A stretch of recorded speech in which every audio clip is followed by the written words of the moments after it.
Although the butterfly and the caterpillar are completely different, they are one and the same. What's poppin' YouTube? It's your girl Cornelay, back with another video. Y'all already know what's going on. Thank you for clicking on this video for one. Appreciate all of you guys.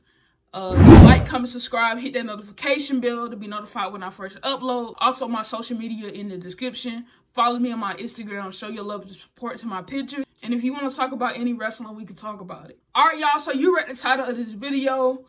These will be my unpopular wrestling opinions, but this will be my women division unpopular opinion. Like I said, that's why it say unpopular. You might not agree, and you're not finna argue with me on my unpopular opinions. I'm just gonna let that be known, because it say unpopular, meaning you might not agree. That's why it say unpopular, because a lot of people might not agree with you. Okay? So yeah. Well, that's all I really got to say, y'all, and I appreciate it for clicking on this video if you did, and I'm just dive right into it. Let's go. So my first opinion is that Sasha Banks should have won at least one of these matches or pay-per-views. Hell in a Cell 2016, WrestleMania 32, SummerSlam 2016. Hell in a Cell is when Sasha had this car entrance and everything like that. And a lot of fans were behind Sasha. And I feel like Charlotte Flair slammed her into a table. And they just tried to come up with a back injury to make it seem like, oh, Sasha was injured and she fell short to Charlotte. Honestly, that's a match she shouldn't have lost. And I don't understand why she lost that match. First ever Hell in a Cell. And a lot of fans was upset, and a lot of fans were booing Charlotte because they were really behind Sasha. At that point, Sasha had a lot of momentum. WrestleMania 32 is another match where the fans were excited for Sasha. Her entrance with Snoop Dogg was really dope. Her cousin, that was really awesome. But she didn't win that match either, and that could have been her first ever WrestleMania moment. Her having that title.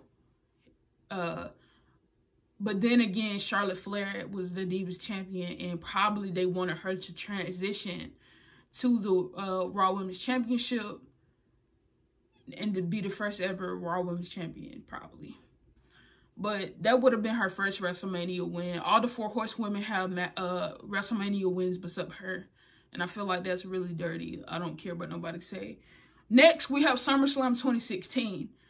Every pay-per-view that Sasha is in, WWE take it from her, the title, and give it to Charlotte. And I feel like that shouldn't be the case.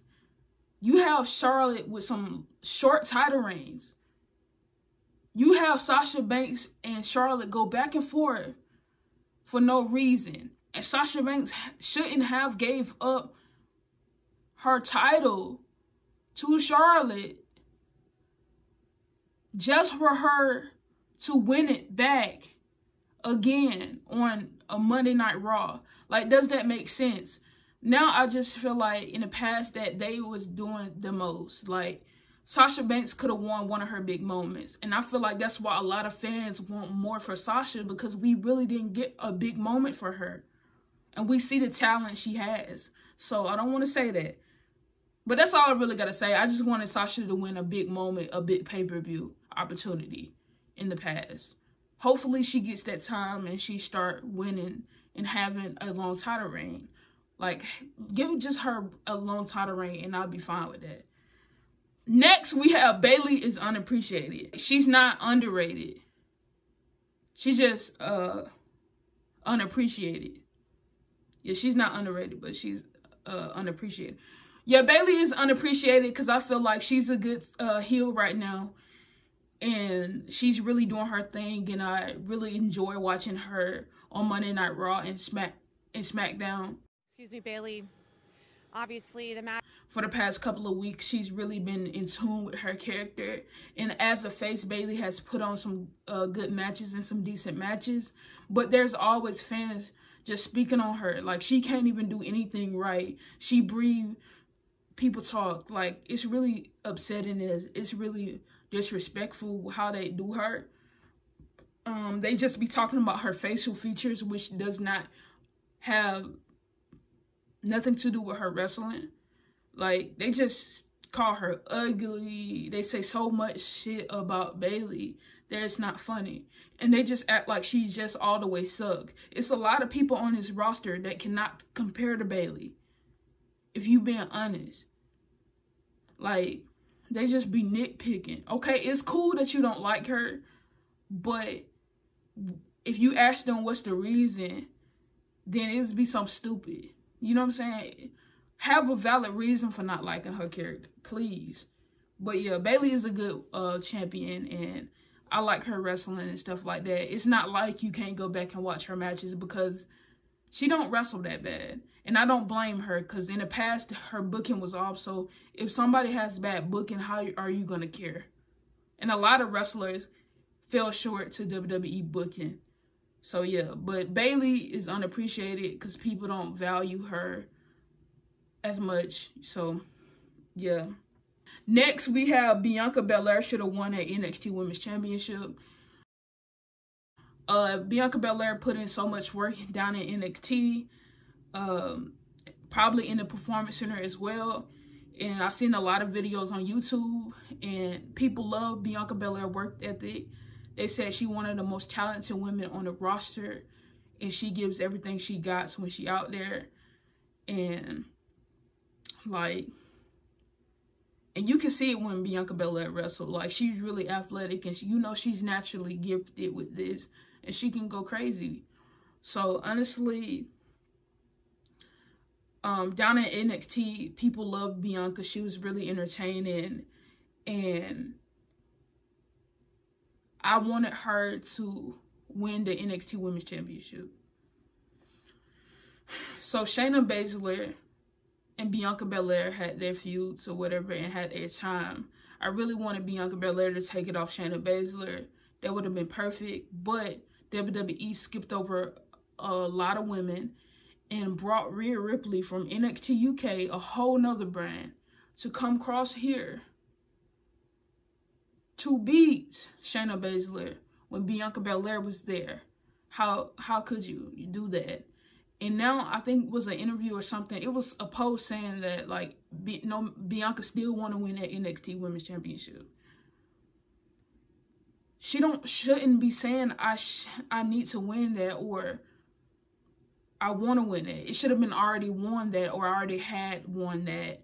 Like, that should be past tense, and she can move on. Now she on the main roster, and she's going to kill it, period. Now she on the main roster, backtracking when that's something she already should have did.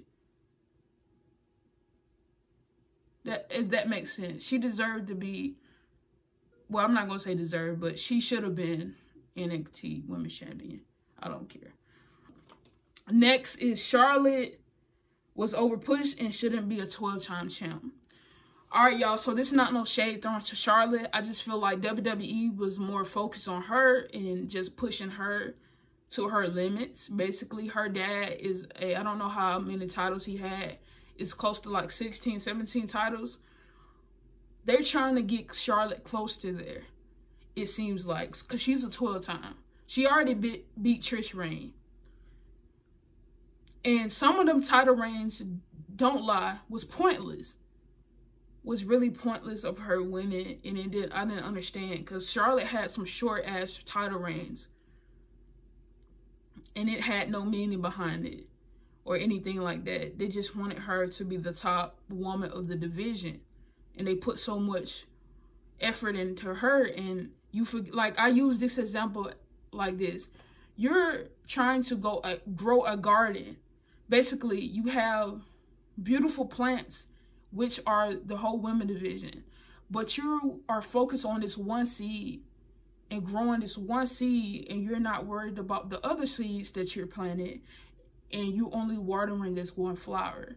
Now, it's like Charlotte is growing into this beautiful, beautiful flower. She getting all the sunlight, but you're not watering your other seeds, and you not growing them. The only problem is you're not worrying about your other seeds. you just focus on this 1 seed. And in the long run, you have to worry about your whole division, because there's going to be a time where there ain't going to be no Charlotte. Charlotte might be taking a break like she doing now. Charlotte might not be here always. She might retire one day. So you have to focus on the then, now, and forever. You know what I'm saying? So that's why I'm saying, like, Charlotte was overpushed. She was, and if fans are saying, like, multiple people saying that she is, I feel like that's the case. Because it's not like just one person saying that. It's a lot of people feel like that. Charlotte is a very athletic woman. She is great. But I'm just saying she was overpushed. Liv Morgan should have had a scary gimmick. Only because no women in that division has any type of scary vibe to it. And honestly, Liv Morgan makeover should have went this direction, because this would draw a lot of eyes to her. And a lot of people wanted her to be with The Fiend, and that was doing a lot of numbers. People kept asking me about Liv Morgan, and, you know, and people wanted her to be scary. The perfect opportunity was when Liv was on Raw, and she had like these little vignettes and stuff like that. And we really thought Liv Morgan was about to be scary.